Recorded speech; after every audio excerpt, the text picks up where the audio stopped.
And last but not the least, I will be discussing the management of epilepsy in children. Andito si Katja.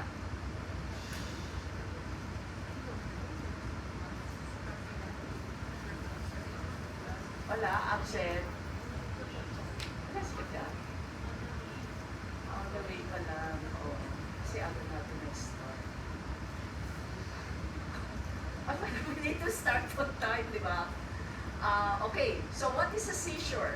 A seizure is a fit, a spell, or an attack. So, sa mga patients natin, particularly in PGH, pag ang complaint would be seizures or epilepsy, ang description ng parents would be, they won't be using the word seizure. So, ang sasabihin nila, ay, doktora or doc, nag-convulsion po kasi. So, they use the word convulsions. But there is actually a difference between a seizure and a convulsion. Kasi if you use the word convulsion, dapat there is a motor component. So, yung nangingisay. Whereas, not all seizures, as we will be discussing later on, will not be presenting with the motor component. So, iba sasabihin, ay, doc, nag-atake. So, yun yung ginagamit. At nag-atake po kasi. So, when we talk about epileptic seizures, these are actually more specific. When a patient has epileptic seizures, this is described as a transient occurrence of signs and symptoms due to abnormal, excessive, or synchronous neuronal activity in the brain. So again, when we talk to patients, particularly yung mga parents and caregivers, we tell them that the brain is like a computer. Kasi syempre, pag computer, mas parang nakaka-relate tayo, no? So sabi namin, ang utak po kasi ng tao ay parang computer. So may mga times na yung computer wala namang sira doon sa kasukasuan, pero once in a while, pwede mag-short circuit.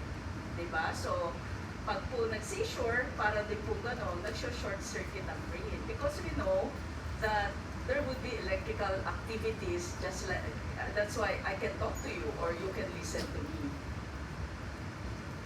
So, when we use the term seizure disorder, minsan kasi nalilito, ano nga po ba, seizure disorder ba or epilepsy? So, minsan kasi napapagbalibaliktado, pero ang seizure disorder kasi is more broad, it's broader than epilepsy because a seizure disorder is a general term that is usually used to include any one of several disorders, including epilepsy, febrile seizures, and possibly single seizures and seizures secondary to metabolic, infectious, or other etiologies. So, yung mga acute symptomatic seizures would fall under the term seizure disorder. So, to make it simpler, a patient with epilepsy has seizure disorder, but not all patients with seizure disorder will have epilepsy. Okay? Okay, so, what is the current definition of epilepsy? This is actually described as a condition in which an individual is predisposed to recurrent seizures because of a central nervous system disorder.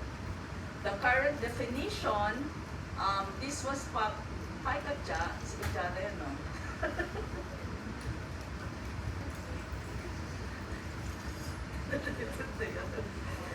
So, the current definition is at least 2 unprovoked or reflex seizures occurring more than 24 hours apart. So, anong ibig sabihin natin nun? So, kung may pasyente, nag-seizure ng, halimbawa, nag-seizure kaninang umaga ng 8 o'clock, tapos mamayang alas 8 din na gabi, magkakaroon ng second episode of seizure. Kahit unprovoked siya, hindi pa rin siya papasok sa diagnosis ng epilepsy. Kasi yung 2 seizures niya nangyari within 24 hours. Okay? So, tandaan niyo yun. Pero merong mga conditions where even if a patient only had 1 unprovoked seizure, pwede na siyang ma-diagnose to have epilepsy. And these are patients, as written here, you can have just 1 unprovoked seizure and a probability of further seizures similar to the general recurrence risk of at least 60% after 2 unprovoked seizures.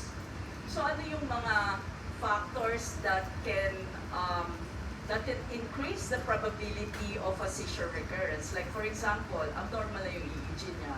So particularly for those with pathognomonic EEG pattern, that kahit isa pa lang yung seizure nila, you can already diagnose that patient as having epilepsy.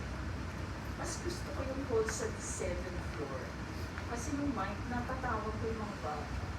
Ito parang mahirap magtawag. Napaka-formal ng ating auditorium. Where is Bettina Veloso? Hi. Okay. And I noticed there are 5 Reyeses in the class. Can you raise your hands?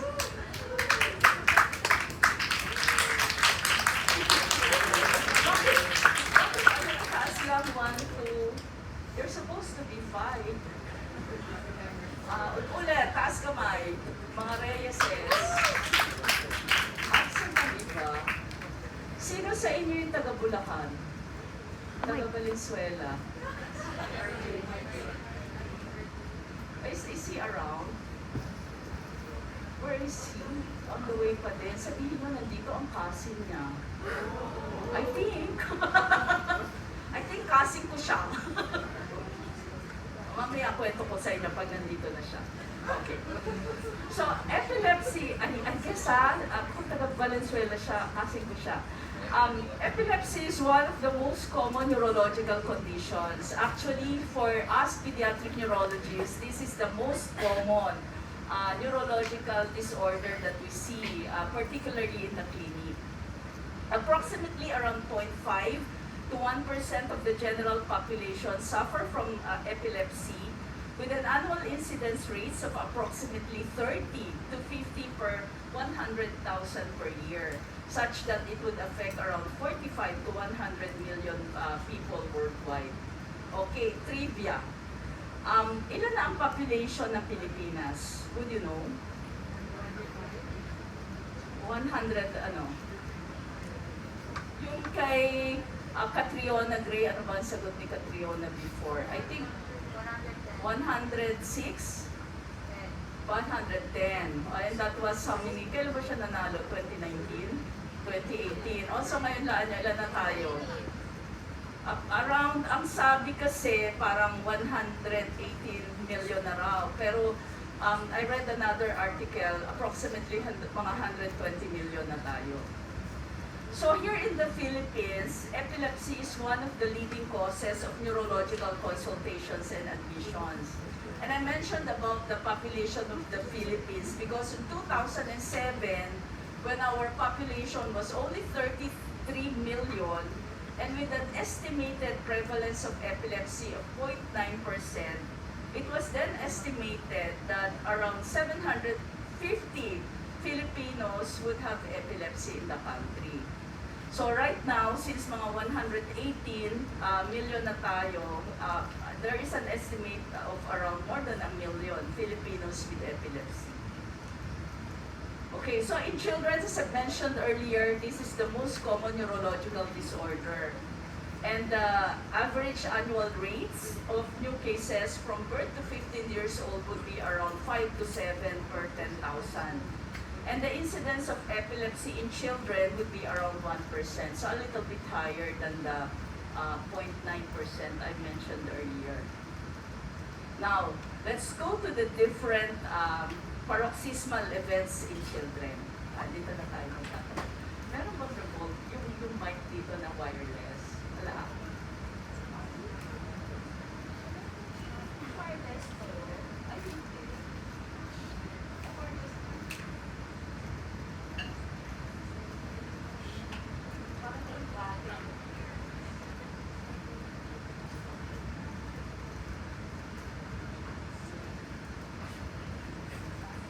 okay, so magtatawag na lang ako.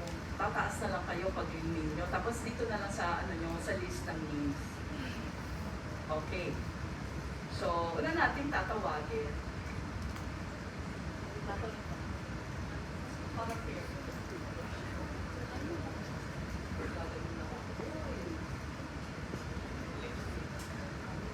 Alisa, Nagasa, are you around? Where is Alisa? wala din si Alisa. So, napapansin tuloy mga wala pa, no? Okay, so pipigit ko.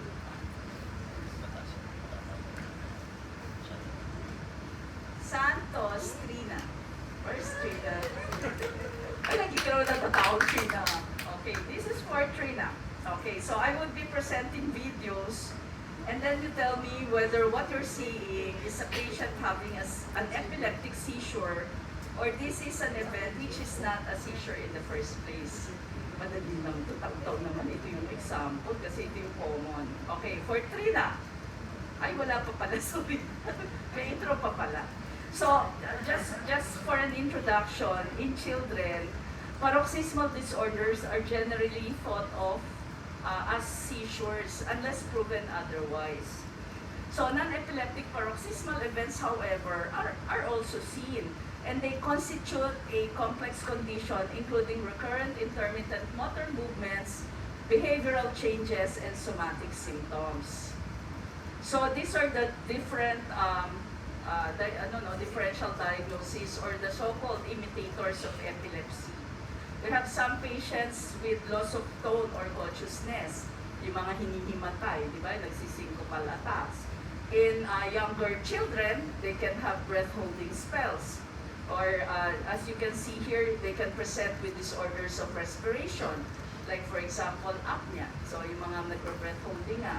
And then you have your stereotypies, particularly in patients with intellectual disabilities or those with global developmental delay. Minsan mga nag-headbanging na ganyan, no? So wala lang hanggang they fall asleep. And then of course you have movement disorders. So most of the movement disorders that are seen in adults are also seen in children. And then of course we have behavioral disorders, no? So part of this would be your sleep disorders as well. So I think you have a separate lecture on sleep in children or sleep in general, particularly the parasomnias and the sleep disorders. Okay. So what are the diagnostic tools that we usually use? As always, we tell the students that doing a thorough clinical history and a complete physical and neurological examination will give you the diagnosis by around 85 to 90%. So that would emphasize the importance of getting a good history and doing a complete examination on your patients. Now, sasabihin niyo sa amin, ma'am, tagal-tagal naman pag gano'n, haba-haba namin magkuha ng history. As you go go on with your training, that's what you would be mastering, no? The art of doing a complete history, neuro-PE, in the shortest time. So, nade-develop naman yan. Kasi eventually, pag nakita nyo pa lang yung pasyente, alam nyo na kung saan ka magfo-focus. Not necessarily na hindi mo nakuha yung ibang component ng history and physical examination. Of course, there are other tools that would help us, like for example, doing an electroencephalogram, also known as EEG.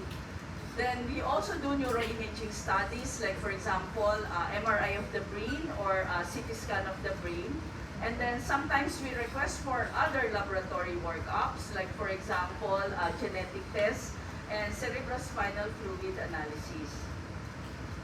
Okay, so ito na Trina for you. Oh, this is for Trina. Okay, so this is a 3-day-old baby boy born full term via C-section with premature rupture of membrane of 12 hours duration. The mother is a 35-year-old gravida 2 para 1 with history of gestational diabetes. So Trina, is this baby having an epileptic seizures or not? Okay, no. Okay, tama si Trina. So if this is not a seizure, ano to? Anybody, anong tawag dyan? These are actually tremors, but there is another term particularly used in babies. Yes, so this is is a very nice example of a baby having jitteriness. As you can see, pag kinakarga siya, pag minumove siya, di ba, parang medyo lalong dumadami pag kinukutingting siya ng nurse. So, jitteriness is the most common movement disorder in the neonatal period. These are actually recurrent tremors involving the extremities. And as you can see, as you saw in the video a while ago, pag hinawakan siya or binago yung position niya, lalong nag-i-increase yung movements because this is one of the characteristic features of jitteriness. But there is cessation of movements with slight flexion of the extremity. So, pag yung mga mommies, no, yan yung ano nila. So, ang tatanong nyo, pag po ba, halimbawa gumaganyan, pag flex nyo po ba yung arm na wawala ba siya? So, papagawa nyo yun dun sa mommy. And remember that jitteriness is not accompanied by eye movements or autonomic changes. So, ano example ng autonomic changes? Yung nagtatachycardia, di ba? Tachycardia, apnea, etc. So, dapat walang ganon. So, jitteriness may be physiologic or also known as benign or it could be pathologic. So, what are the different pathologic causes of jitteriness? So, specific for this baby, medyo dapat, ano tayo, no? Kasi yung mommy niya ay may gestational diabetes. So, this baby might be having hypoglycemia. So, that might be a cause. Or sometimes in newborn babies, low calcium or hypocalcemia can cause jitteriness. And of course, those patients with history of hypoxic ischemic encephalopathy or the presence of intracranial hemorrhage, particularly for premature infants. The presence of infection, so sepsis neonatorum or hypothermia, di ba? Mga babies very prone to hypothermia. Of course, in the last month at saka hanggang ngayon, di sila nag-hypothermia. So madami ng mga babies parang may lagnat kasi mainit yung panahon. And hypothyroidism also, as well as withdrawal reactions to some medications, particularly for those whose mothers are on anti-seizure medications or antidepressants. Okay, so how about this next baby? Taasan na nga lang tayo. Okay, so this is a 1-year-old girl, a product of uneventful pregnancy and delivery. She's noted to have episodes, yan nakikita niyo, di ba yung legs niya, stiffening of the legs, tapos parang nagsisisurin, okay. Stiffening of the lower extremities occurring during wakefulness when the baby is playing or bottle feeding. Events oftentimes are accompanied by flushing of the face and sweating, okay. So, question for the class. So, boboto na lang tayo para mas mabilis. Otherwise, baka alas 5 tayo matapos. Okay. Who says that these are epileptic seizures? Raise your hands. So, not epileptic seizures. Okay, so, kung hindi, ano to? Ano yung ganun? Naglalaro. This is a very common referral to us for video EEG monitoring. No? In the past, mga per month, may mga 1 to 2. Ang tawag dyan ay infantile masturbation. Or now, syempre, ayaw ng mga nanay malinig infantile masturbation. So, ang tawag na ngayon, mas politically correct yung gratification disorder. Diba? Para mas magandang pakinggan yun. It just means that these are self-stimulating pleasure behaviors of the child. So, it usually occurs between the ages of 3 months and 5 years. They are more frequently seen in girls, and sometimes they are difficult to recognize because it often does involve manual stimulation of the genitalia. So, the patients press their legs, just like what we saw in the video a while ago, by stretching them while sitting or lying. Breathing speeds up and flushing occurs. Actually, yung parents din naman magsasabi na, Doktora, minsan pag matagal, tapos namumula na siya, pero pagkatapos masaya naman siya, sasabihin gano'n ng nanay. So, no alteration of awareness. Walang ano, so gising pa rin yung baby. Tapos, the event lasts for a few minutes and may be interrupted by intervention. So, Kaya sinasabi namin, mami, pag ganon, aalimin nyo. You call her attention, tapos i-ano nyo ng ibang mga activities. And they may occur several times a day. So, sometimes this is difficult to explain to parents. Kaya ayaw na namin nung term na infantile masturbation kasi minsan sabi ng nanay sa akin, Doktora, ibig sabihin ba niya magiging sex maniac ang aking anak? Sabi ko, baby, sex maniac. So, because of the term itself, kasi di ba may masturbation na nakasama. Nakakalakihan nila actually ito, no? This is, as you can see here, this is just a variant of a normal behavior. But as always, when we see this in young kids, at the back of our minds, we need to investigate for the possibility of child abuse. So, yun siguro yung dapat na as pediatric neurologists or even the general pediatricians have to be alerted regarding this. And then sometimes, as I mentioned earlier, some of these kids are referred to us for video EEG monitoring. How do we manage these patients? We need to reassure, no? The parents or the caregivers. And as I mentioned earlier, the parents would prefer the term gratification. Okay. Okay, so these are other common non-epileptic paroxysmal events by age. So we saw earlier the first video, a newborn with jitteriness. And then some of them might be presenting with hyperexplexia. Have you heard of that term before? Yung pag nagulat nyo siya, masyadong magugulatin mo. So parang yung, hindi nyo na kasi, i-google nyo si Matimtiman Cruz. Ano yung parang comedian ng araw. Ay, gano'n siya. Ang tawag doon ay mali-mali. Sa term natin, ang mali-mali. Pero pag gano'n siya. So gano'n sila. Pag nagulat mo, sobra yung response ng mga babies. And of course, you have, yung isa pa na common would be benign sleep myoclonus. Diba, nag-jerk sila while asleep. Sometimes, nagkakaroon ng clusters, kaya nawo-worry yung parents. And then, once nasa infancy and school age na sila, they can present with breath-holding spells. I've seen a baby with prolonged breath-holding, so medyo nakakatakot. So, kasang in pain, like for example, the administration of vaccines, pag natuturukan siya, nag-breath holding siya for almost a minute. So, nag-circumoral cyanosis siya. Kaya, na-refer sa pedeneuro for vaccination. Sabi na, vaccination, pedeneuro. Pala kasi, nag-breath holding spell siya. And then, you have shuddering attacks, stereotypies, and then, and so on. No? And sleep disorders would also be seen under this age group, as well as the gratification behavior that we've seen a while ago. And then, of course, sleep disorders would also be seen at this age group. Now, pag adolescent na, dito na nagsisimula yung mga nagsisyncopal attacks. And then, of course, some of us may still persist to have sleep disorders during the adolescent until adulthood. And then, you can also have tics and migraines. Okay, so third patient. 15-year-old female with episodes of repetitive eye blinking. These are more pronounced when the patient is excited or stressed. These are not noted during sleep. What are these? Are these seizures? Can I have a raise of hands? Not seizures. What are these?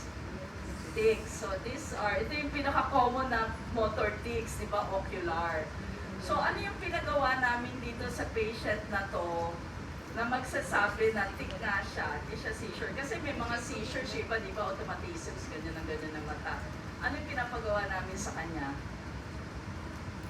Pinapa-count. Kasi kung seizure siya, titigil siya mag-count. Di ba? Kasi magkakaroon siya ng motor arrest and partner part, tapos magkakaroon ng automatism. Kaya pinapa-count namin. So as you can see, habang siya nag-eye blinking, nagko-continue pa rin siya with what she's doing. Okay, so tics are sudden, brief, repetitive, non-rhythmic, and stereotype movements or vocalization. So, meron tayong mga typical tics, like what we saw a while ago, eye blinking. Some would be having eye rolling. Pag eye rolling, medyo mas natatakot yung mga parents. Kasi di ba, minsan nag-upward rolling, biglang brief upward rolling of eyeballs.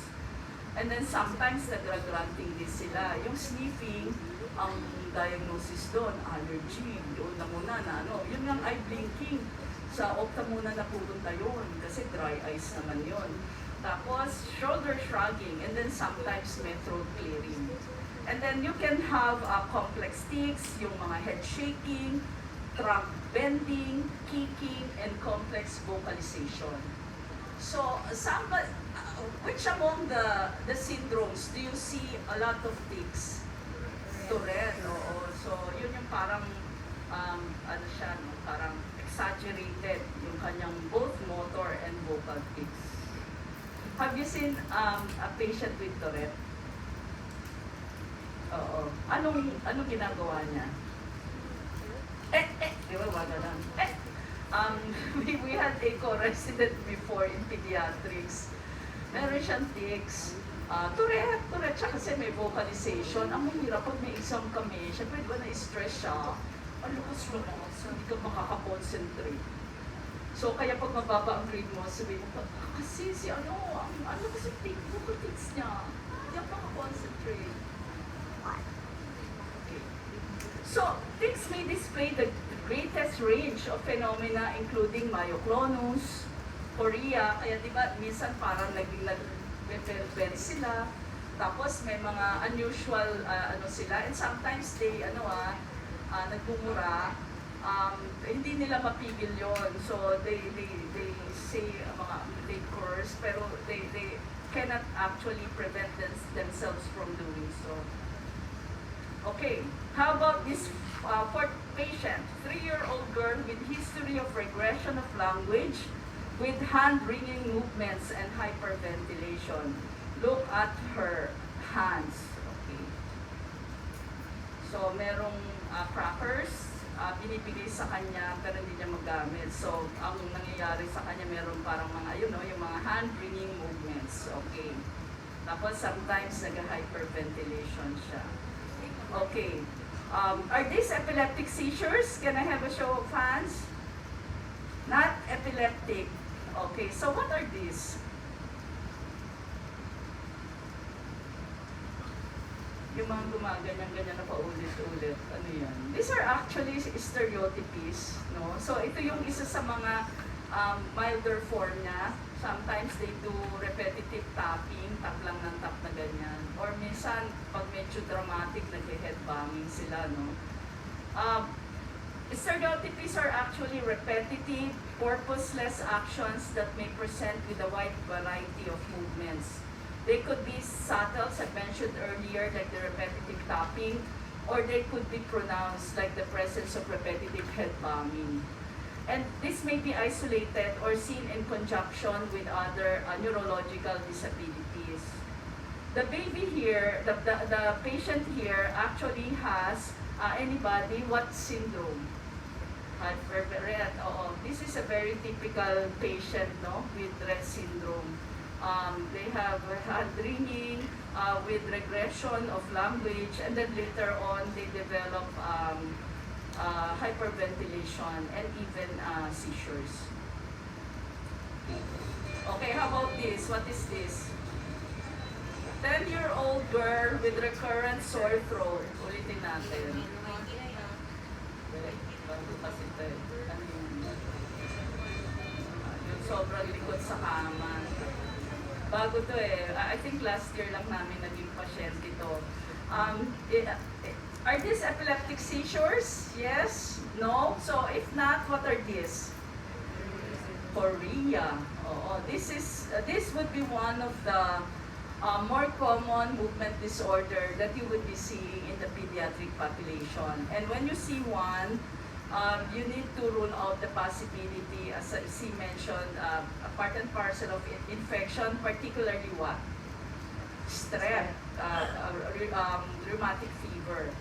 So, chorea these are brief, irregular, random, non-rhythmic movements that flow from one body region to another. They are usually accompanied by inability to maintain a sustained contraction, kaya parang malikot. And they may be associated with vocalization such as grunting or sniffing. So, it often coexists with athetosis. So, athetosis naman, di ba, yung mabagal na movement. And they may be enhanced by asking the child to assume an awkward position. And motor impersistence can be elicited by asking the child to consistently squeeze the examiner's hand. So, chorea can be seen in the following. As I mentioned earlier, rheumatic fever, also in patients with Wilson's disease, neuroacanthosis nigricans, Huntington's disease, autoimmune disorders, metabolic derangement like the presence of hypothyroidism and cerebral palsy. Okay, so how about this patient number 6? 7-year-old girl with chronic diarrhea and stunting. Okay, ito yung movement niya. Tingnan niyo yung kamay. O yun. So, are these seizures or not? Seizures, no? Not seizures. O, kung hindi, ano yan? Tremors. Oo, so tremor siya. Kaya lang, ano napansin nyo, sa bagay kasi hindi niya ginalaw yung left niya, kaya hindi natin alam kung talaga bang unilateral o hindi. But these are actually tremors.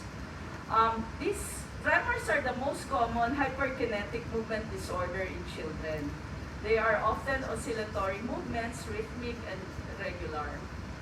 So these are the different types of tremors. So you have postural, which is actually the essential and physiologic tremors.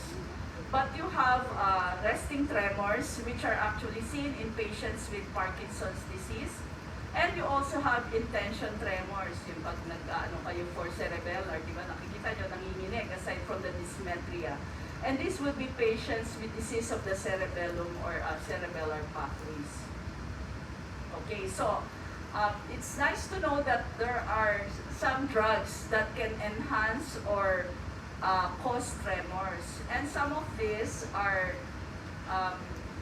drugs or substances that we usually take. Like for example, caffeine. So, sinong palainom ng kape dito, no? Bawal ba kumain dito? Hindi kayo pwede magdala ng kape.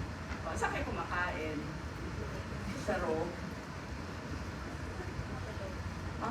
Sa likod. Merong eating place sa likod. Oo. So, caffeine can cause tremors. So, kung merong mga nanginginig pag nagsusulat, medyo bawasan ng kape. And then there are other drugs, yung ginagamit, sino may mga asthma dito? Okay, so lahat halos ng gamot for asthma, no?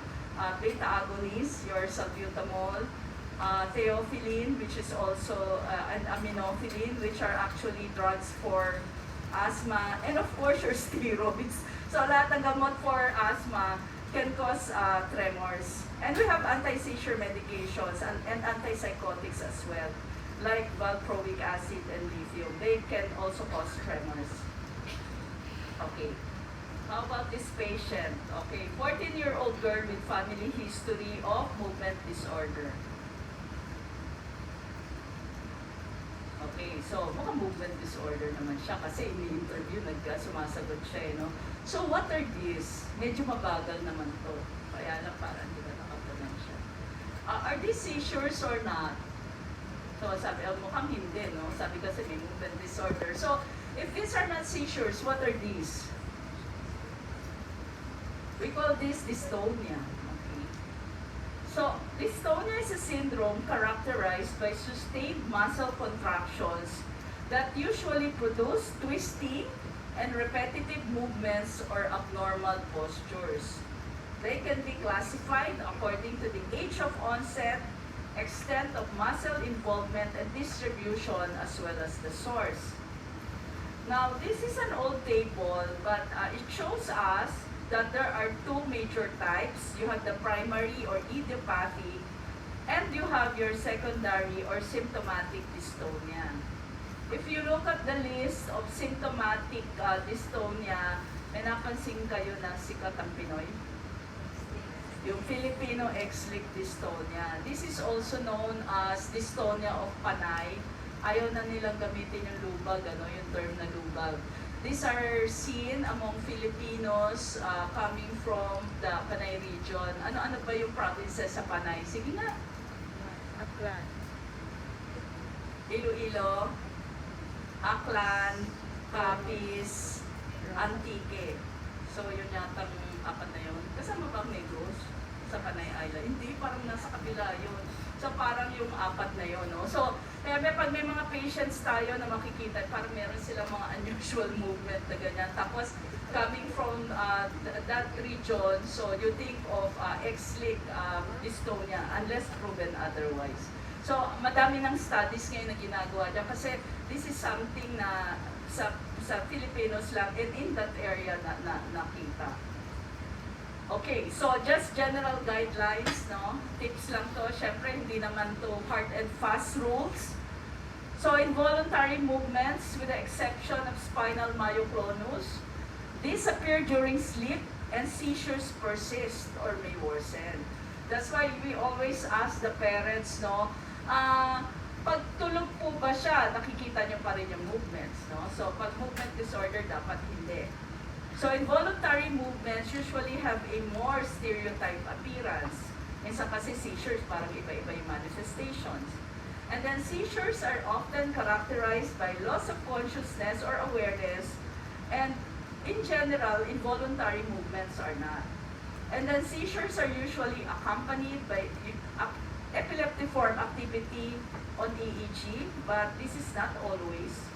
And syempre, pag involuntary movements lang, dapat normal yung EEG. Okay. Okay, so you have questions or comments before we go to the next short topic? Okay, so let's now go to the next topic, which is another imitator of epilepsy, which is syncope. Okay, so question ulit for the group.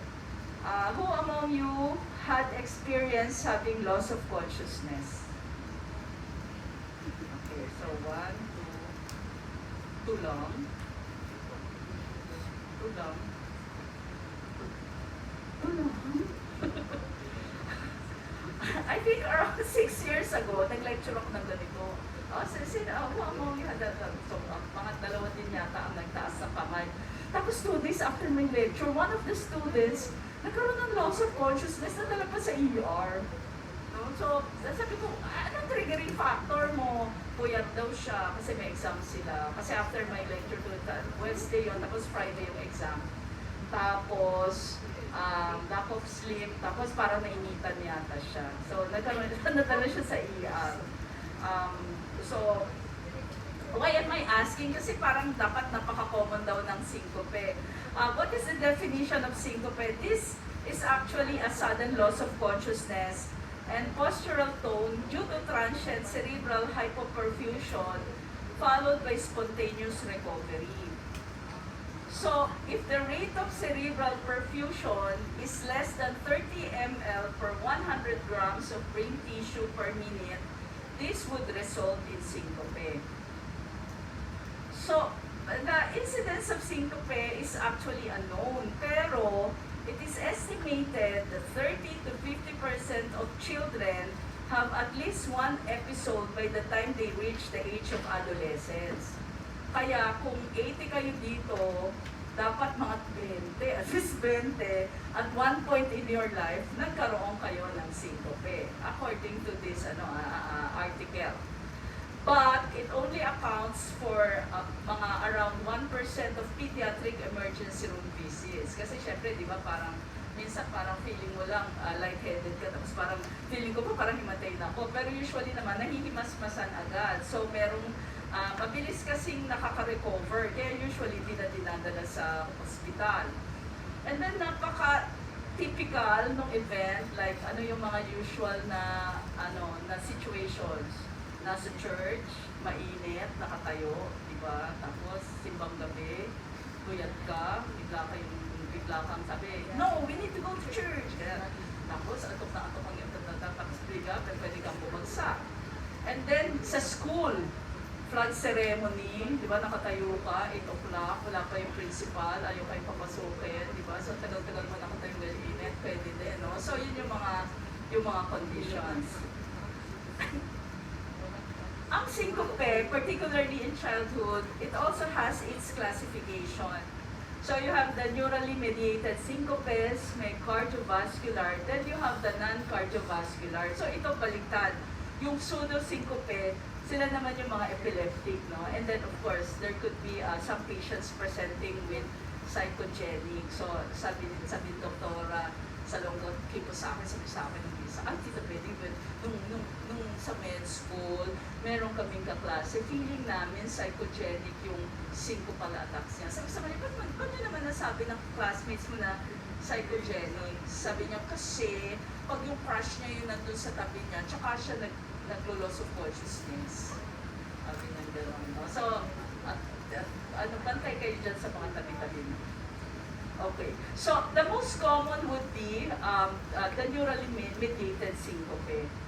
So, pag sinabi natin kasi neurally mediated, so vasovagal syncope would fall under this category, no? And it is also known as the common faint, so ordinary himatay. So, more than 50% of children having syncope would belong to this type or category. Okay, so again, may mga premonitory symptoms. So, iba yung premonitory sa situations. Okay, premonitory. So, ano yung nararamdaman bago himatayin? So, pallor. So, di ba, sabi na, namutla ko yung namutla, tapos pinagpapawisan siya. Tapos para siya nasusuka. Lumabo ang paningin, di ba? Nag-lightheaded. Tapos, minsan, nagkakaroon din daw sila ng hearing loss, di ba? And then, may mga certain situations like neck turning, okay? Stress, okay? Pain. Ito, nakakatawa to, pain. Ang husband ko, napapasok daw siya dito. Di ba meron tayong, yung PE, di ba? Tapos kukuha na ng dugo. Diyan sa health services. Nung kukuha na siya ng dugo, hinimatay siya. So, hindi ko pinapansin yung story niya. So, nagpa-clear pa siya sa cardio. Kasi naghimatay. So sabi ko, di ba parang napaka-ano naman yun, that the situation. So nung ko na-realize na ayaw niya palang nagpapa-inject, no? So, kaya even with yung annual flu vaccine, pag ako mag-inject sa kanya, ayaw niya. So naisip ko kasi nga, siguro nga meron din siyang fear of injection and also from the pain, no? From the injection itself. And then crowding, as I mentioned earlier, di ba, sa church. Yung prolonged upright position, yung matagal ka nakatayo pag may mga functions, particularly sa school when we were younger. I had a classmate before, nasa CR lang siya, nagwiwiwi siya, bigla siya hinimatay. Buti na lang may kaklase kami nakasakulolo sa kanya. So pag ganito yung situation, ano dapat yung i-rule out? Baka kasi may renal stones. And true enough, nagpass pala siya ng stone. Kaya siya hinimatay siguro from pain. And then, yung mga not common, there are some patients who would be having syncopal attack from defecation. Ang hirap naman ito, no? So, usually, siguro pag magiging constipated ka na lang, just so hindi ka hihimatayin. And even swallowing. But these last two are rare cases. Okay, now, how would you distinguish a syncopal attack from an epileptic seizure? So, there are some epileptic seizures that would lead to loss of consciousness. There are some patients with atonic seizures, although pag atonic, pag bagsak nila, biglang nakaka-recover. Pero there are some patients na once they fall, minsan hindi ka agad nakaka-recover. So, parang maiisip, nagkaroon ba siya ng loss of consciousness? And then some patients with temporal lobe epilepsy can present with loss of consciousness. And of course, some patients with unwitnessed generalized tonic-clonic seizures, after the event, usually may loss of consciousness sila for around 15 to 30 minutes. And then of course, there are other neurologic conditions that may mimic syncope. Like for example, those patients with posterior circulation insufficiency, the presence of basilar migraine. And if you have a colloid cyst of the third ventricle, every time na bumabala sila sa ventricular system, pwedeng nagkukos ng syncopal attack. Okay. So how do we diagnose? Again, a detailed history will usually be all that is required by an experienced clinician to differentiate syncope from seizures. So, ano yung ano? Meron kang premonitory signs. You can have different situations. So, pag narinig nyo kagad doon, saan ho nangyari? Saan ho siya hinimatay? Doktora, nasa simbahan kami. Nakaupo ho kayo? Hindi. Nasa loob, nasa labas? Nasa loob. Mga ilang oras na kayo sa loob nung hinimatay siya? Mga 45 minutes, so malapit na magpumunyon. So, yung mga ganon. So, kinikwento yan. So, you pay attention to the story that the relatives are telling us. Okay. So, this table would actually try to differentiate syncope from seizures. And this would be particularly in children, no? So, yung may aura, usually pag syncope, hindi naman kasi aura yun. Those are premonitory signs, which are actually different from auras. Nakikita yun sa seizures, particularly for temporal lobe epilepsy. They usually occur while nakahiga. So, syempre, pag syncope, hindi. Pag seizure, syempre, oo. Ang duration, in general, mas matagal ang seizures. Mas mabilis nakaka-recover ang syncope. And of course, yung post-ictal state, dapat wala ang syncope, ang seizures meron, as I mentioned earlier. And then post-ictal confusion, nakikita sa epilepsy, sa syncope hindi. Amnesia, pwedeng pareho meron. And then yung incontinence, once in a while, that can also occur in patients with syncope, but it's not that common, but it's usual in patients with seizures, particularly those with generalized tonic-clonic seizures. Okay. However, may mga times kasi gumugulo yung story. Kasi merong mga nagsisyncope, pero eventually nagkakaroon ng parang brief seizure events, no? So, nagkakaroon sila ng brief convulsive movements, and this would be due to hypoxia. And the longer that you have the syncopal attack, the more that you would be having, the possibility that you would be having these convulsive movements. And they can actually occur in around 70 to 90% of syncopal episodes. So makikita nyo minsan may brief, no, myoclonic jerks involving the upper extremities or sometimes even the lower extremities. Minsan para din sila nagkakaroon ng perceived head movements and sometimes medyo matigas, no? So nagkakaroon ng tonic posturing. Okay. Now we now discuss patients with acute symptomatic seizure.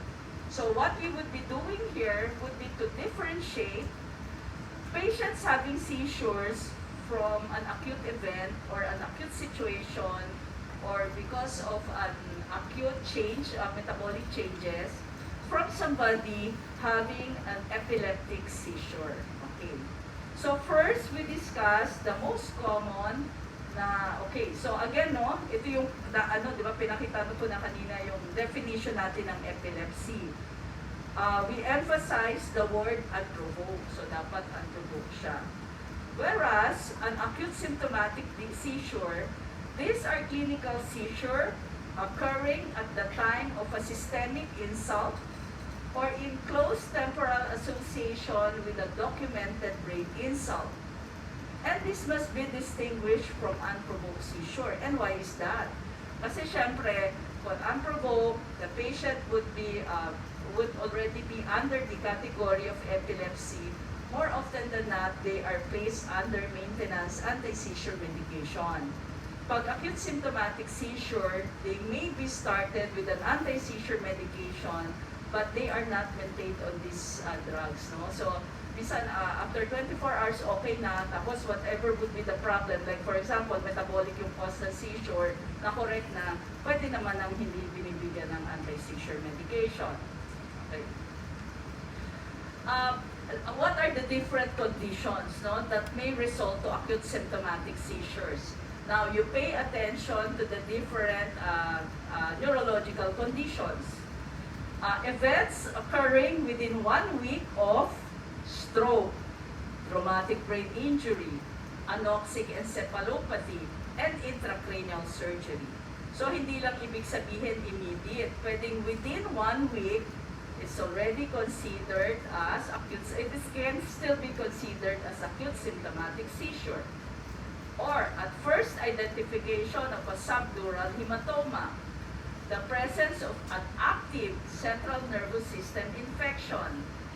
During active phase of multiple sclerosis or other autoimmune diseases, like for example, the presence of anti-NMDA receptor encephalitis, the presence of severe, so importanteng word dito, severe metabolic derangements documented within 24 hours, or you have drug or alcohol intoxication or withdrawal, or if you have an exposure to well-defined epileptogenic drugs. So meron kasi talagang drugs na medyo, pag nabigay nyo to certain patients, they can cause seizures. Okay?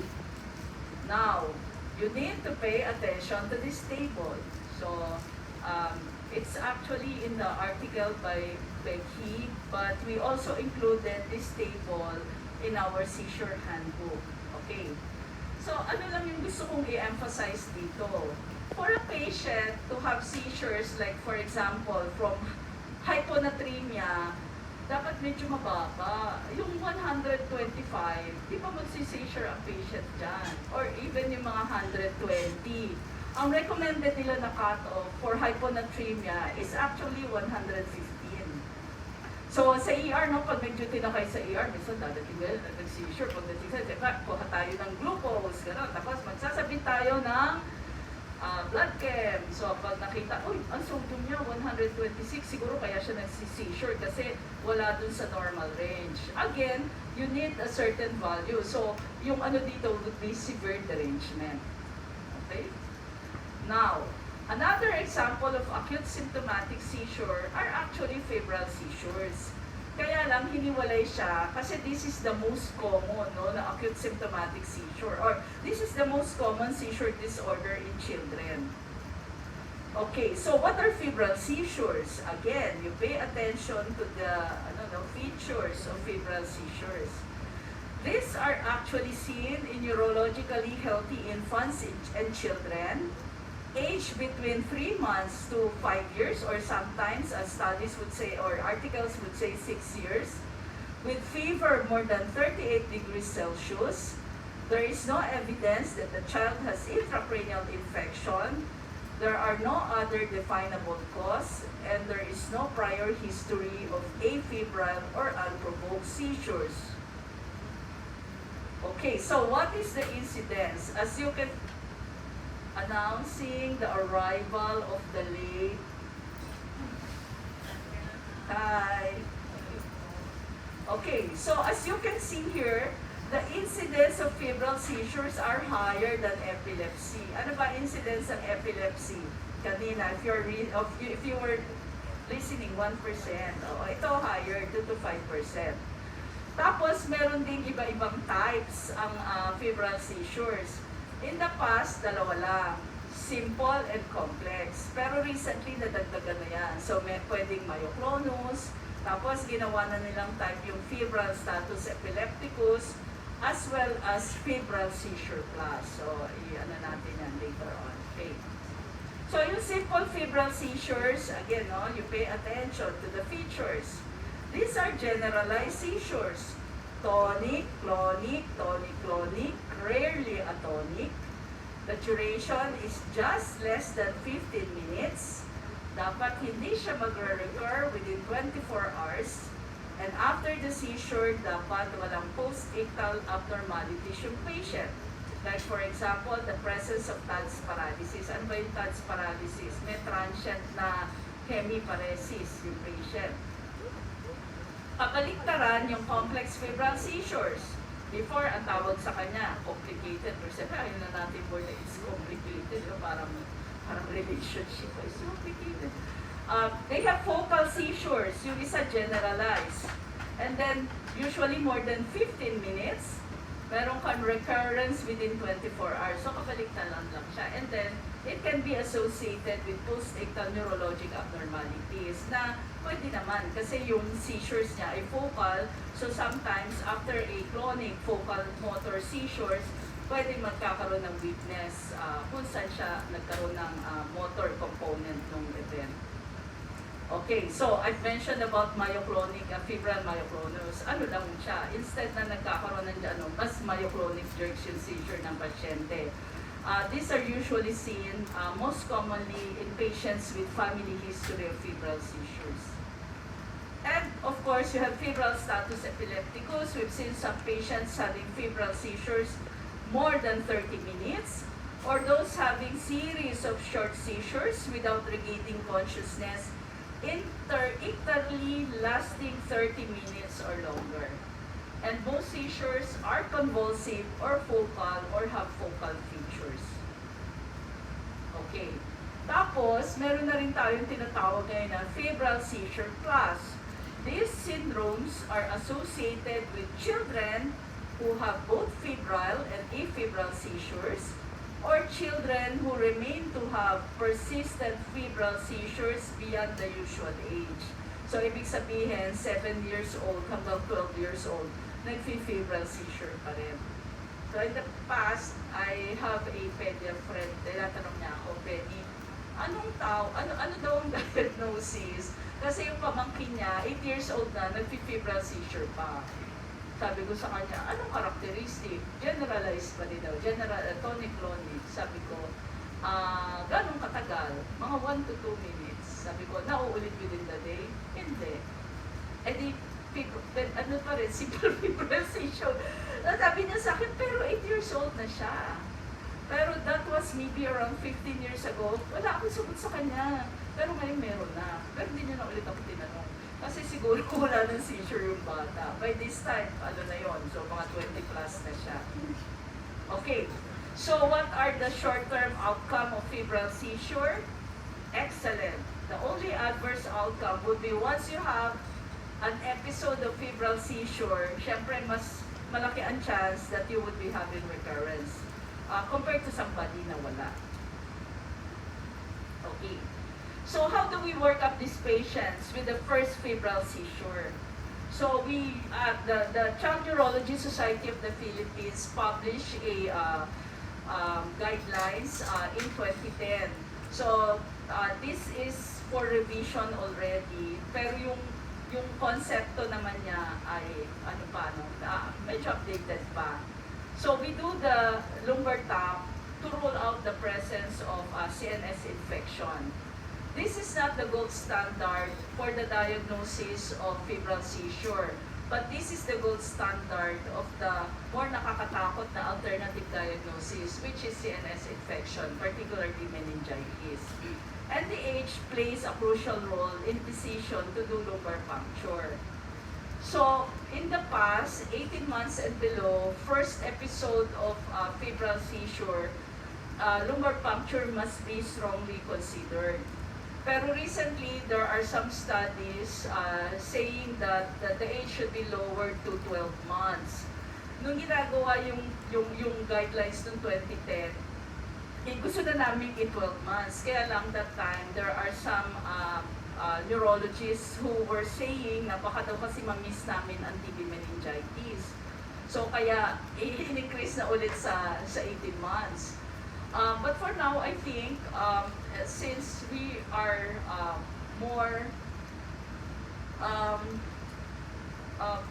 we see more of these children, and most probably, as I mentioned earlier, if we do a good history, do a good PE and neuro exam, ano mo naman kung may meningitis ang bata o wala.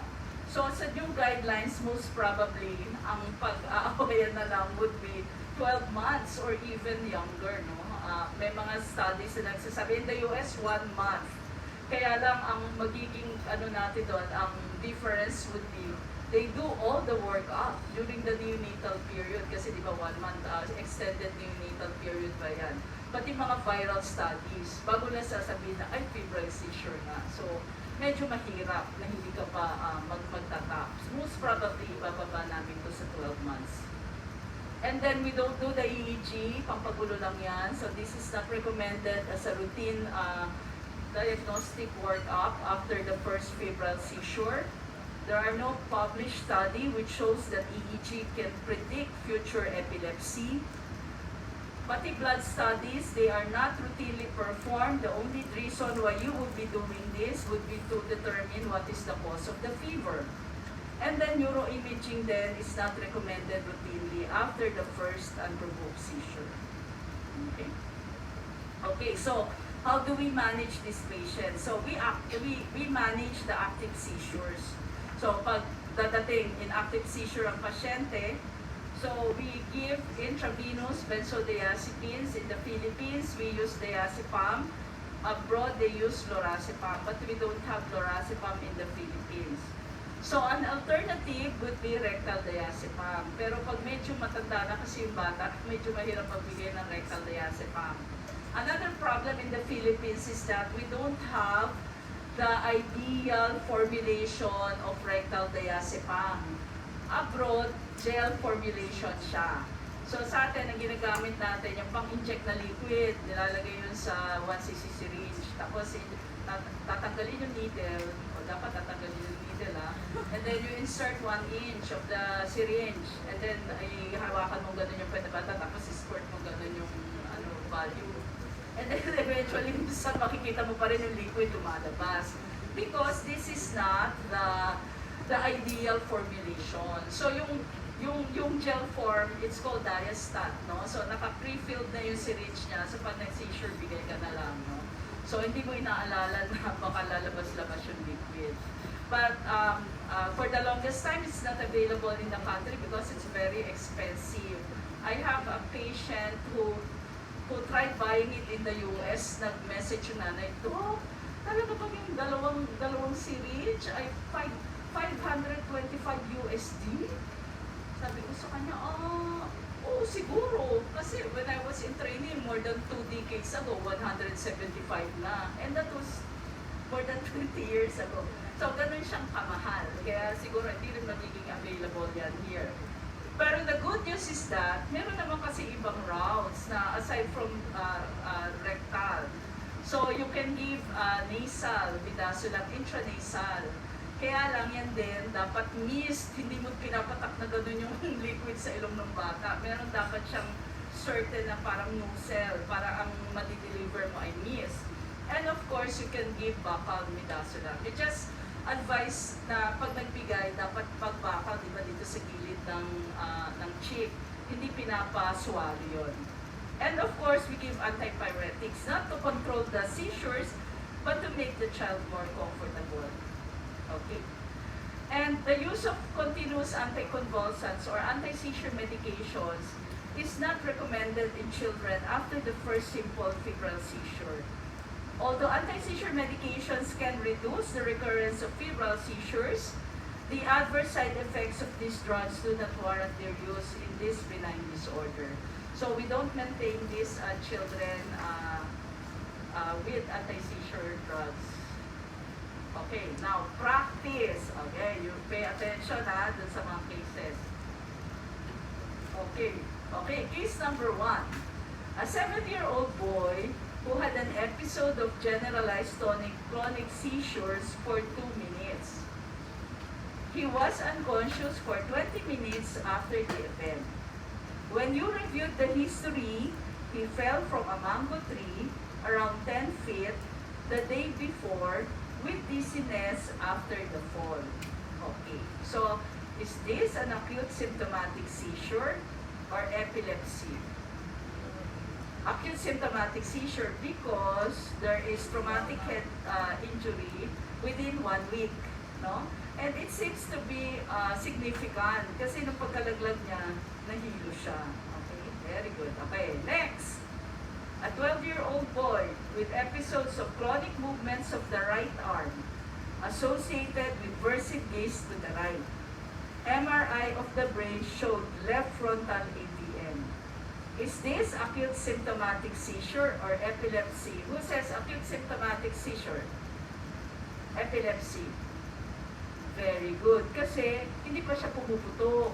Okay, kung pumutok, kaya siya nag-seizure, then that's acute symptomatic seizure from the bleed. Eh, hindi pa naman ito naputok, di ba? So, it's considered as a structural, no? Ang cause ng epilepsy niya ay structural from the arteriovenous malformation.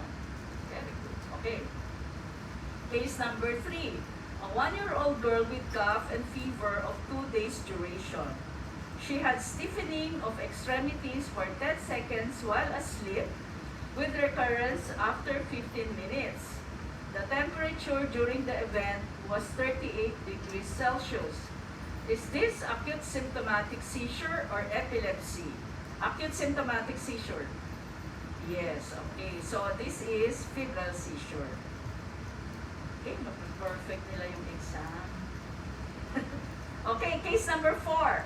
A 2-year-old boy with history of febrile seizure developed diarrhea, cough, and fever and was brought to the emergency room due to difficulty of breathing. She was treated with penicillin for the pneumonia and metronidazole for the diarrhea. So while he was at the ER, he developed generalized tonic-clonic seizures. So ito yung mga yung mga vitals and blood test results na significant for the case. Ang temperature ay 37.5. Ang O2 saturation was 96%. Ang CBG ay 90%. Ang sodium was 126. Is this acute symptomatic seizure or epilepsy? Acute symptomatic epilepsy? Hindi. Kasi yung, alam ko na kung ba't yung sinabing epilepsy. Kasi lahat doon nakasulat, hindi naman magkukos ng seizure, di ba? Yung temperature na 37.5, normal ka naman. Yung sodium, sabi natin, dapat 115, di ba? Yung CBG, mataas din yan. Pero, di ba, sabi natin, there might be what? Drugs that can cause acute symptomatic seizures. Ang pinaka-common dito would be antibiotics, particularly penicillin, metronidazole, and imipenem. So, pagpasok nyo ng PGH, ang daming nakameropenem. So, sometimes nakalimutan natin. Natawa siya, may tumutawag sa kanya. Okay, so finish na yan. So, tandaan nyo yung 4 na questions na yun. Parang ganun yung exam. Okay. So, let us now proceed with the 2017 revised classification of seizures and epilepsy. As I've mentioned earlier, hindi ko ito masyadong i-discuss because this would be discussed by Dr. Cabral Lim. So, yung adult naman na epileptologist si Doktora. Okay. So, suffice to say that we now have a new classification. So, lagi nyo nang makikita ito. Basta may lecture on epilepsy classification, lagi lumalabas yan. So, we now classify the seizure types, and then after the seizure type, we classify the epilepsy. And then afterwards, we try to determine whether there is an epilepsy syndrome. And then we try to determine the epilepsy if there is an etiology. And as you are doing this, we need to know whether there are comorbidities and what would be the etiology of the epilepsy. So whether it's structural, genetic, etc. Okay? So bakit binago yung classification? Parang bago na naman na So the basic classification is actually a simple version of the major categories of seizures. The new basic seizure classification is based on 3 key features, where seizures begin in the brain, so whether generalized or focal. The level of awareness during a seizure, so aware or not aware, and other features of the seizures. Okay. So parang ganito na yung ginawa nila. So this would be the basic version. So you have the focal onset, generalized onset, and unknown onset seizure. Then under focal, you have aware or impaired awareness. Then you have motor onset or non-motor onset. And then you have patients with focal onset to bilateral tonic-clonic seizures. And then under generalized, you have either motor or non-motor. So yung mga staring episodes or yung mga absences, that would be under non-motor seizures. And of course, sometimes, if you did not see the onset of the seizures, huwag pilitin. So you say that the onset is unknown. Okay, so ito yung mas mahaba, no? Kasi like, for example, under motor onset, may iba-iba pang types. Like for example, atonic, clonic, myoclonic, automatisms, etc. Okay? So for epilepsy, 4. So, mas actually dapat focal, generalized, combined. Kaya di ba minsan, unknown. So minsan di mo talaga masabi. But this would be your classification of epilepsy. Yung epilepsy, mas madali siya. Okay? So, practice. Okay, practice tayo para makita natin kung paano okay. 12-year-old boy, nagalaw ba siya? Okay, nagalaw siya with clonic movements of the right arm. Awake, answers questions appropriately. So, again. Okay. So, as you can see, mas iba siya kaysa dun sa mga tremors natin kanina, di ba? May certain rhythmicity ng clonic movements niya, no? These are actually seizures, epileptic seizures to. So, ang question is, how would you classify the seizures? Okay. Okay. Seizure type. Focal onset. Okay, ang susunod. Aware. Tapos, motor, non-motor. Motor, clonic yon. Okay, so that's the seizure classification or type. Now, with regards to the epilepsy classification, what is the epilepsy classification? Okay, mas madali nga yun. Focal epilepsy. Okay, so the epilepsy classification is focal epilepsy. Okay? Now, last would be our common pediatric epilepsy syndromes. So, ito medyo, what are syndromes? Pag sinabing syndrome, so sa medicine, marami tayong mga syndromic effect. So, syndromes are particular group of symptoms. They are a group of signs and symptoms that happen together and help to identify a unique medical condition. So, when we talk about epilepsy syndromes, they have characteristic cluster of clinical, so ibig sabihin yung seizure features niya, and also EEG features. And they are often supported by specific etiologic findings, like for example, structural or genetic, metabolic, immune, or infectious. A syndrome diagnosis in an individual with epilepsy carries prognostic and treatment implications. And we will be discussing that later on when I give the examples. And syndromes often are age-dependent. They have age-dependent presentations and specific comorbidities. Okay. So in 2022, so these are the features of epilepsy syndrome. As we would be discussing later on, they have certain seizure types, sometimes more than one. So may mga triad yan. And then yung age of onset, iba-iba siya, as we would be seeing in the latest articles later on. And then the onset in terms of the anatomy of the brain, precipitating factors, severity, EEG, pattern, duration of epilepsy, etc. So how do syndromes help in clinical care? They may help streamline investigations regarding underlying etiology. Choosing best treatment as soon as possible once you diagnose the syndrome of a patient, and avoid treatment which may worsen seizures. We know some syndromes like, for example, Dravet syndrome. If you give certain anti-seizure medications, particularly the sodium channel blockers like carbamazepine, the drug may exacerbate the seizures instead of decreasing the seizure burden of the patient. And then it can also help in improving the recognition and earlier treatment for expected comorbidities and allowing more accurate prognostication for families. Okay, so these are actually the articles that were published in 2022. All of these are open access. They were published in the Journal of Epilepsy.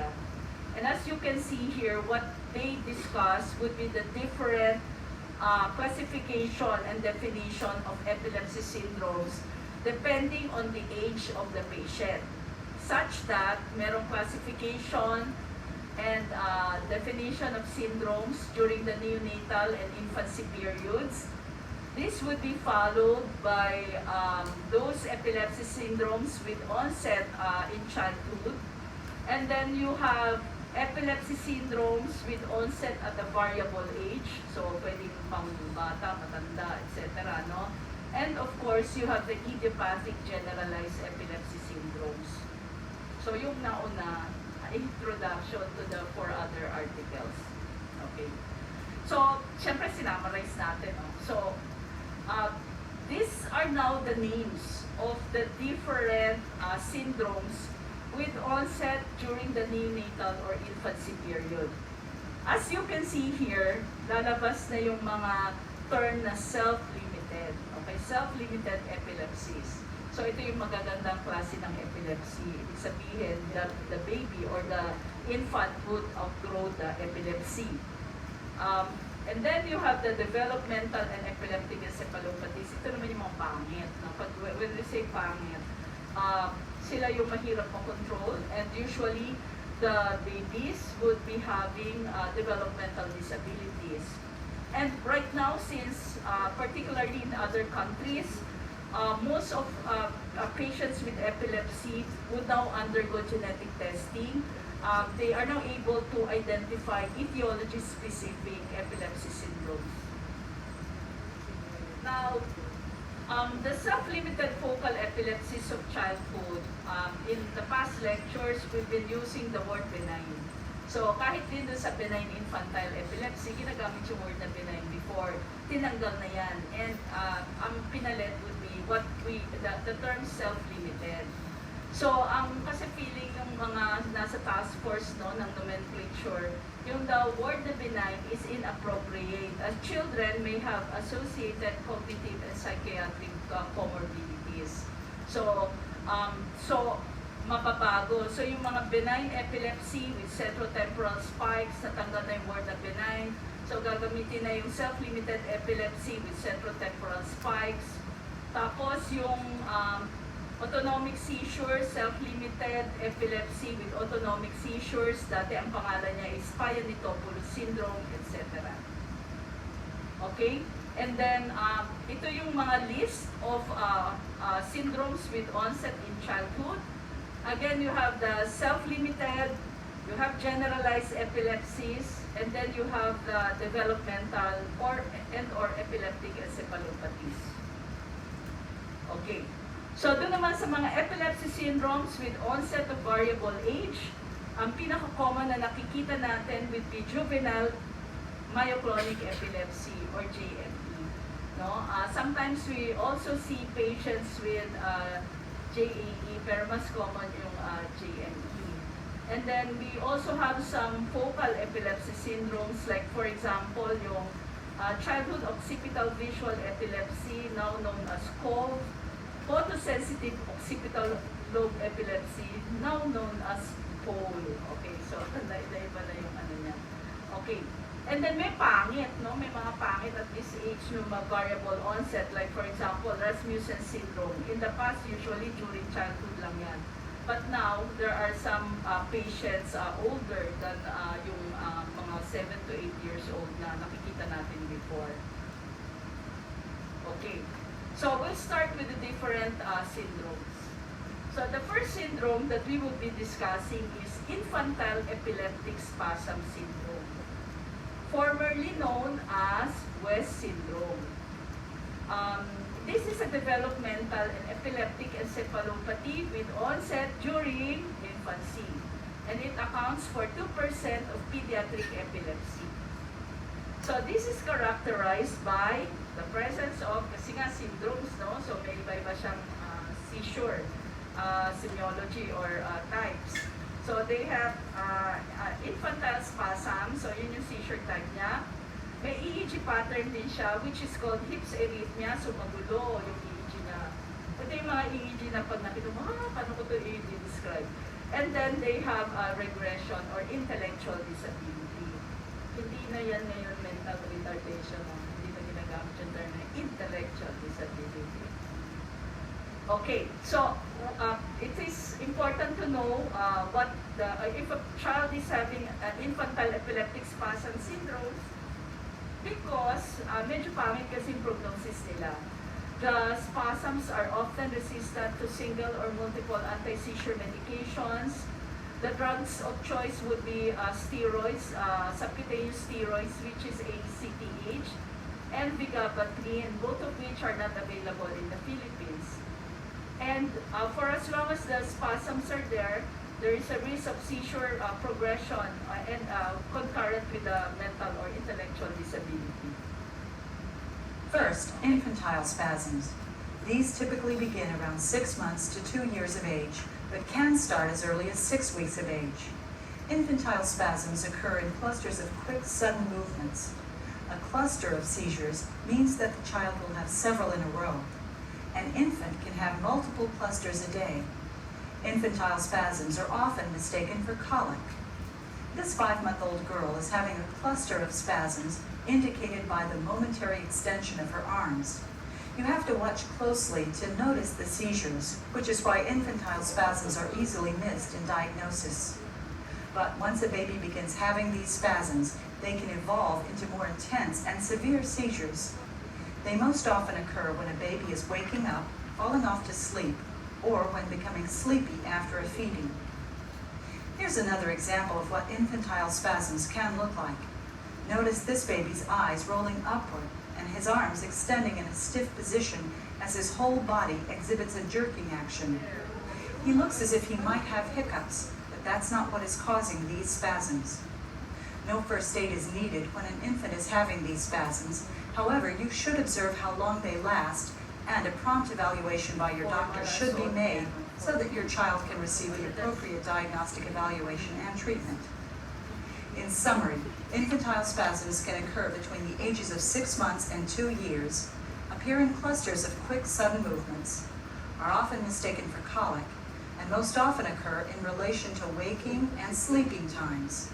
No first aid is needed, but it is important to observe the length of time that the clusters of spasms last and talk to your doctor.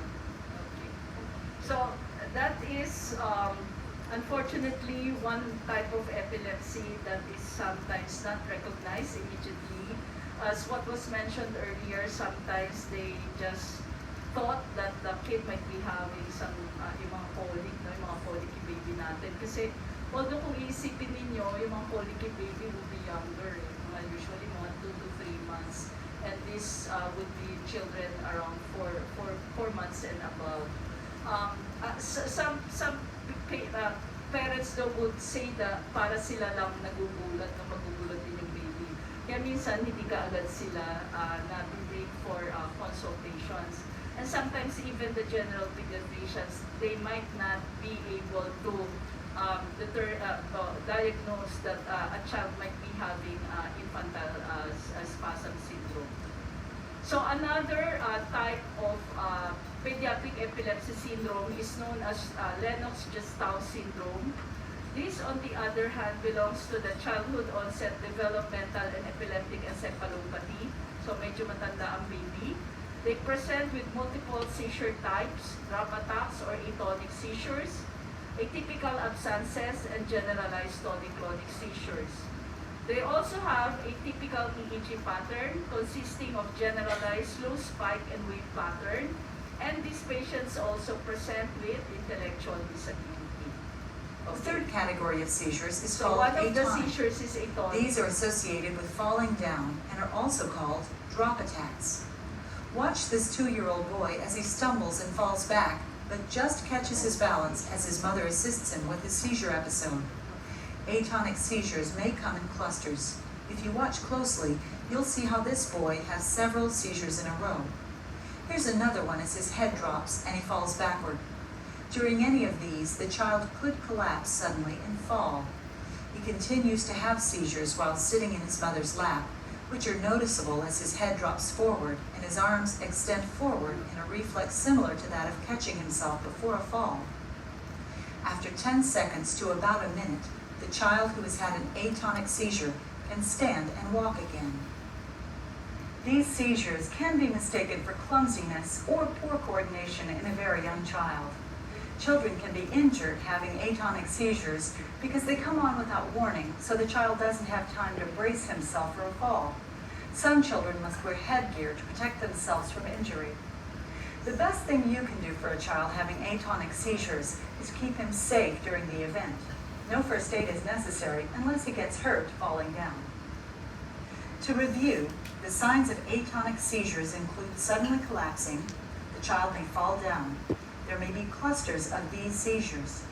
In less than 1 minute, the child usually regains consciousness and can resume activities. And atonic seizures are mistaken for clumsiness. It's important to keep a child safe during an atonic seizure so that they won't hurt themselves. No immediate first aid is required unless the child is injured as a result of the seizure. Okay. So I showed to you this kid having atonic seizures because atonic seizures usually occurs in children with developmental and epileptic encephalopathy, one of which would be Lennox-Gastaut syndrome. Another common seizure for these patients would be kung may atonic, yung tonic din. Okay. So, let us now go to yung tinatawag natin before na benign, now known as your self-limited epilepsy. So, the most common in children would be self-limited epilepsy with centrotemporal spikes, now known as CLEX. Before, we called them as BEX, or benign childhood epilepsy with centrotemporal spikes. Way before, this is known as benign Rolandic epilepsy. So, sila-sila din yun. Iba lang yung name. The onset is between ages 3 to 13 years old. Seizures have focal onset usually beginning in the face and variably generalizing to tonic-clonic seizures. 2/3 of the seizures are nocturnal, which means that they occur when the child is asleep. The examination is usually the neuro and developmental milestone of this patient would be normal. And they present with the typical EEG findings. As the name implies, you have epileptiform discharges in the centrotemporal regions. Okay? So let us watch this 8-year-old girl.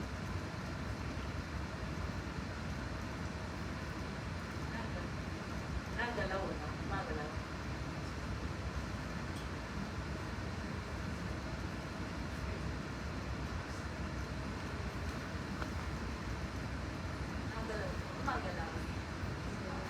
So which is moving? Okay, so pag tinignan ninyo sa mas left-sided siya, no? Twitching of the left side of the face. So una medyo ano lang siya, di ba? Parang hindi pa gano'n napapansin. And then ayan, tingnan nyo, mas lumalakas, no? Mas lumalakas na siya. Dito mahirap i-determine ang awareness kasi tulog yung pasyente, no? So pag tulog, it's hard to determine whether awake or not. But as you can see here, nagpo-progress yung focal seizures niya. And sometimes after the face, it would be involving the ipsilateral arm and leg, and eventually can progress to bilateral tonic-clonic seizures. Okay, so this is very typical of self-limited epilepsy with centrotemporal spikes. And as the term implies, the patient would outgrow the epilepsy. Okay. Now, another type of pediatric epilepsy syndrome is called childhood absence epilepsy, or now the generalized, which is seen during the generalized epilepsy with onset during childhood. Before, ang tawag dito petimal epilepsy, pero hindi na ginagamit itong The next category of seizures used to be called petit mal. Today, we refer to them as absence. Watch this young lady as she is doing her homework.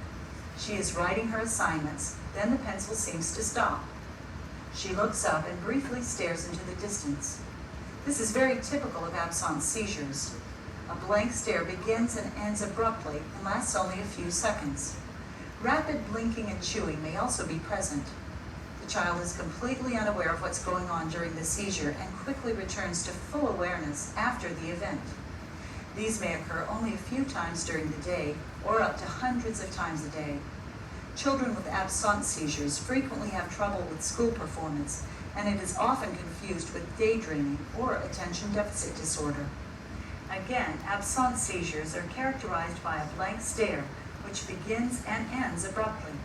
Rapid blinking and automatic behaviors like chewing, hand movements, or eye fluttering may be present.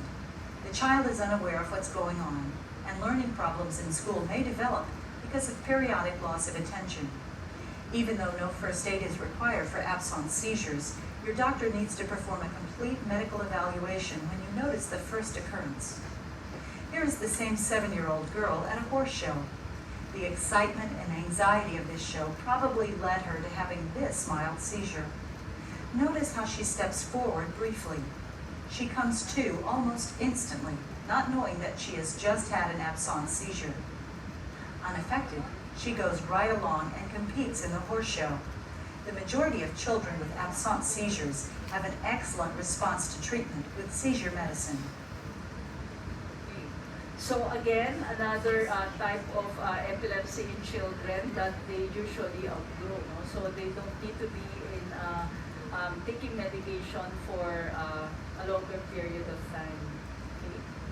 So I think this would be the last epilepsy syndrome, juvenile myoclonic epilepsy. This falls under the generalized epilepsy with onset at variable age. We've seen some patients around as young as around 8 years old, but the usual age of occurrence or onset would be during teenage years.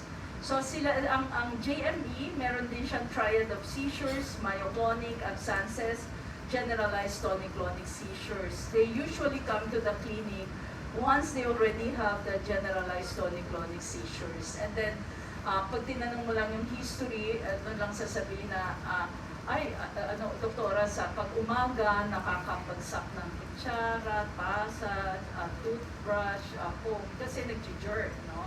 So, tsaka lang nila, in retrospect, tsaka lang nila na baka nga may myoclonic seizures na.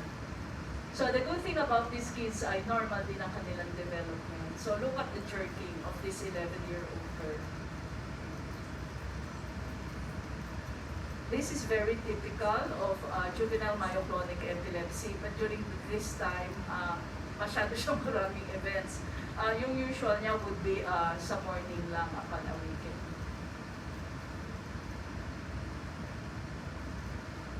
Okay. So, how do we work patients with possible epilepsy, no? So, whether this is a pediatric or an adult patients, we do the following. We request for an EEG. Sometimes we request for a video EEG if that would be needed. But remember that doing an EEG or a video EEG is not actually needed 100% no, to diagnose. Kasi as I've mentioned earlier, epilepsy is a clinical diagnosis. If you already have 2 unprovoked seizures, and you are sure that those are epileptic seizures, then the patient can already be diagnosed to have epilepsy. But of course, as I mentioned earlier, we also request for an EEG, and there is a reason for that. Neuroimaging, the best, we recommend doing a cranial magnetic resonance imaging. This would give you a better picture, particularly of the hippocampal region. Sometimes we request for PET, SPECT, etc. But more often than not, MRI is the neurodiagnostic of choice.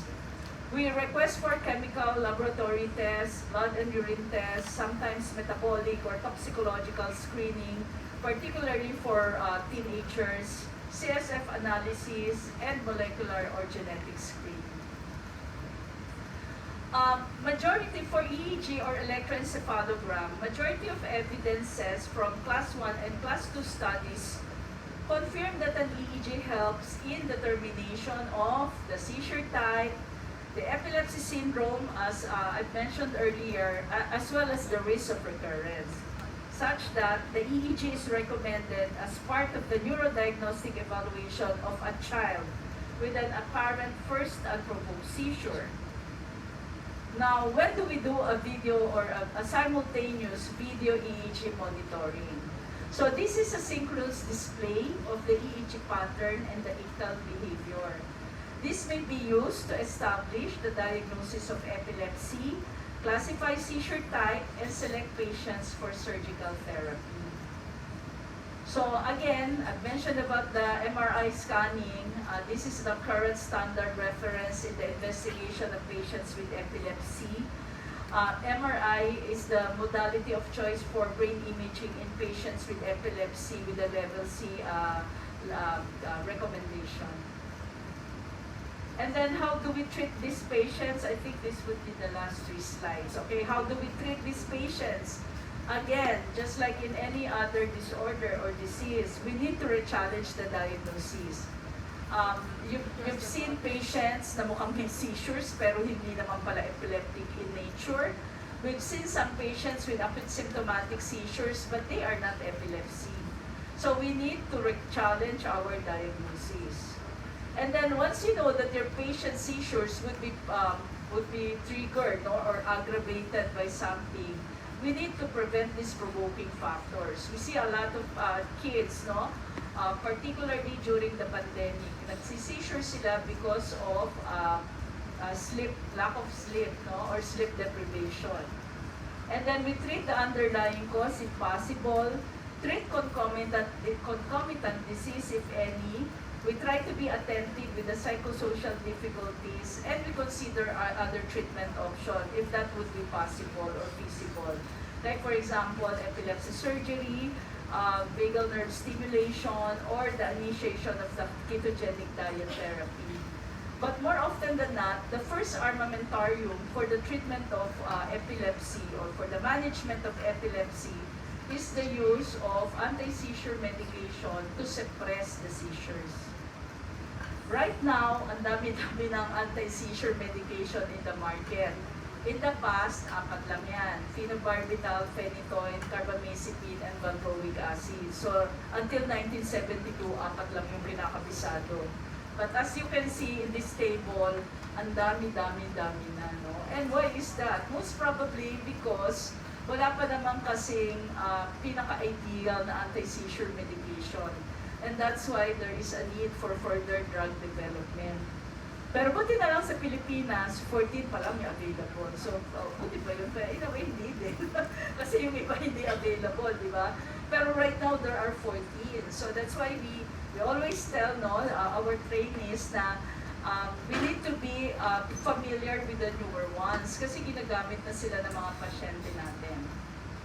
Okay? So, how do we treat? So, besides, of course, as we mentioned earlier, no, you want to know what is the epilepsy classification, the seizure type of the patient, because that would help you in determining what would be the more ideal treatment for each patient. And I always say na wala naman di kahon, each patient is unique, and the management should be individualized. But there are guidelines that can help us, and one of these would be the International League Against Epilepsy Treatment Guidelines, no, for seizure type and for seizures and epilepsy syndromes. And as you can see here, children with partial onset seizure, meron level A evidence, and that would be the use of oxcarbazepine. For children with generalized onset tonic-clonic seizures, ang ILAE guidelines, walang level A or level B. So, puro level C or D lang yan. Pero yung children with absent seizures, we've seen the patient, yung nagsusulat kanina, tapos equestrian siya. The drugs of choice would be ethosuximide and valproic acid. Ethosuximide is not available in the country, so we usually use valproic acid. And then for yung CLEX natin, yung self-limited epilepsy with centrotemporal spikes, again, walang level A or level B, pero merong level C. And then for juvenile myoclonic epilepsy, dito walang level A, B, or C. Hindi ibig sabihin na walang drug which is appropriate for these patients. It's just that wala kasing randomized drug trials for these specific epilepsy syndromes. There are other guidelines, for example, yung UK-based na NICE guidelines, yun mas marami silang nire-recommend na treatment for each seizure type, epilepsy classification, and epilepsy syndromes. Okay? So in summary, we have discussed the importance of recognizing epileptic from non-epileptic paroxysmal events. You've seen some examples. We try to distinguish acute symptomatic seizures from epilepsy. Again, I presented cases. We have to be familiar with febrile seizures and also how to manage them. I introduced the International League Against Epilepsy 2017 Seizures and Epilepsy Classification, as well as the 2022 new nomenclature for pediatric or for epilepsy syndromes in general, particularly the pediatric age group. And then we also discuss how to work up children with possible epilepsy. Okay, so that's the end of the lecture.